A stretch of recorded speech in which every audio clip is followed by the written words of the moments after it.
Bismillahirrahmanirrahim. Assalamualaikum warahmatullahi wabarakatuh. Izin perkenalkan diri, nama Hendro Tomo, NPM 2174504. Di sini saya akan mengerjakan ujian akhir praktikum saya, mata kuliah Fisika Terapan, dosen pengampu Pak Juli. Rangkaian listrik adalah susunan dari komponen elektronika yang dihubungkan dengan sumber tegangan menjadi satu kesatuan. Berdasarkan mengalir tidaknya arus listrik, rangkaian listrik dibagi menjadi dua, yaitu rangkaian terbuka dan rangkaian tertutup. Rangkaian terbuka adalah rangkaian listrik yang tidak dapat mengalirkan arus listrik karena jalur arus listrik terputus atau tidak terhubung. Untuk rangkaian tertutup adalah rangkaian listrik yang dapat mengalirkan arus listrik karena jalur arus listrik yang terhubung. Jadi arus listrik hanya dapat mengalir pada rangkaian tertutup. Arah arus listrik pada sebuah rangkaian terjadi karena perpindahan elektron yang mengalir dari kutub negatif ke kutub positif. Sebaliknya, arus listrik mengalir dari kutub positif menuju ke kutub negatif. Berdasarkan susunannya, rangkaian listrik dibagi menjadi rangkaian seri, rangkaian paralel, dan rangkaian campuran. Rangkaian seri adalah rangkaian disusun secara urutan tanpa cabang. Jika salah satu lampu nyala, lampu yang lainnya juga ikut nyala. Dan jika salah satu lampu dimatikan, lampu yang lainnya juga akan ikut mati. Kelebihan rangkaian seri membutuhkan kabel penghantar yang lebih sedikit. Biaya membuat rangkaian lebih murah. Sedangkan untuk kekurangannya, jika salah satu lampu padam, maka lampu yang lainnya akan ikut padam. Dan nyala lampu tidak sama terang. Rangkaian paralel adalah rangkaian listrik yang disusun berderet atau bercabang. Pada rangkaian paralel, jika salah satu lampu padam, maka lampu yang lainnya dapat tetap menyala.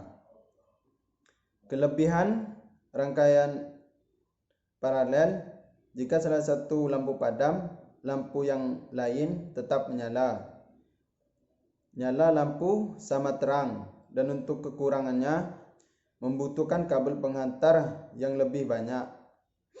Biaya pembuatan lebih mahal.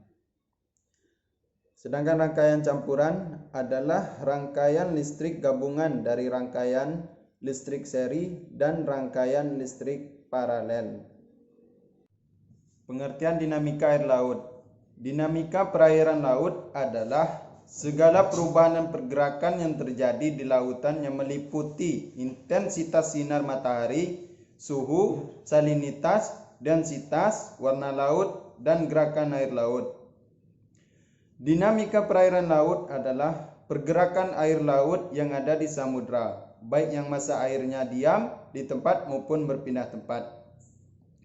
Dinamika atau gerak air laut dibagi menjadi tiga: arus laut, gelombang laut, pasang surut. Klasifikasi arus laut berdasarkan temperaturnya. 1. Arus panas, yaitu arus laut yang temperatur airnya lebih tinggi atau panas daripada temperatur air laut yang didatanginya. 2.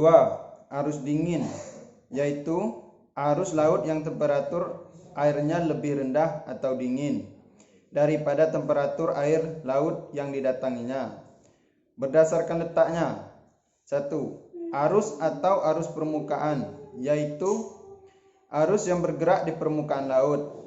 2.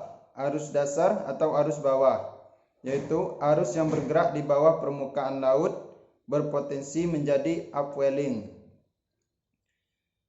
Arus laut atau sea current adalah gerakan air laut yang disertai dengan perpindahan massa air dari satu tempat ke tempat lain, baik secara vertikal maupun horizontal. Faktor penyebab terjadinya arus laut. 1. Tiupan angin, yaitu angin pasat atau arus khatulistiwa, dan angin barat atau arus angin barat. 2. Perbedaan kadar garam atau Selat Gibraltar. 3. Perbedaan suhu. Suhu laut dingin akan bergerak menuju laut panas. 4. Tumbukan dengan daratan. Pasang surut air laut adalah fenomena alam yang berupa pergerakan naik dan turunnya permukaan air laut di dalam wilayah. Disebut pasang apabila air laut naik dan surut jika air laut menurun. Penyebab pasang surut: gravitasi bulan dan matahari, rotasi dan revolusi bumi, rotasi dan revolusi bulan. Manfaat pasang surut air laut: membantu proses pembuatan garam untuk pembangkit listrik dan energi lainnya, dan olahraga dan rekreasi.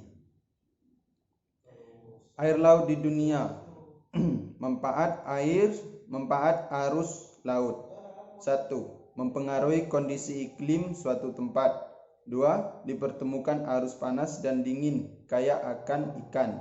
3. Menyebabkan berbagai jenis tumbuhan ke berbagai dunia.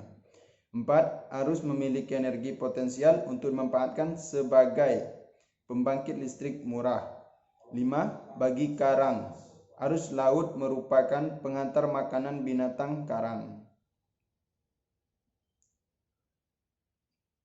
Gelombang laut atau sea wave adalah suatu gerakan naik turunnya air laut yang tanpa disertai dengan perpindahan massa airnya.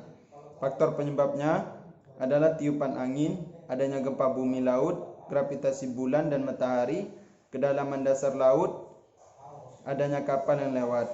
Manfaat gelombang laut: menjaga kestabilan suhu dan iklim, membentuk pantai, tempat adaptasi makhluk hidup untuk pembangkit listrik dan EBT lainnya, olahraga dan rekreasi. Klasifikasi gelombang laut. Tipe gelombang laut: 1. Gelombang laut pembangun atau pembentuk pantai. Gelombang yang relatif kecil sehingga bisa mengendapkan material di pantai. 2. Gelombang laut perusak pantai. Gelombang laut tinggi dan kekuatannya besar sehingga bisa mengikis atau merusak pantai abrasi. Baiklah, mungkin itu saja yang bisa saya jawab untuk ujian akhir praktikum ini. Untuk kekurangannya saya mohon maaf. Saya akhiri. Wallahul muwaffiq ila aqwamit thoriq. Wassalamualaikum warahmatullahi wabarakatuh.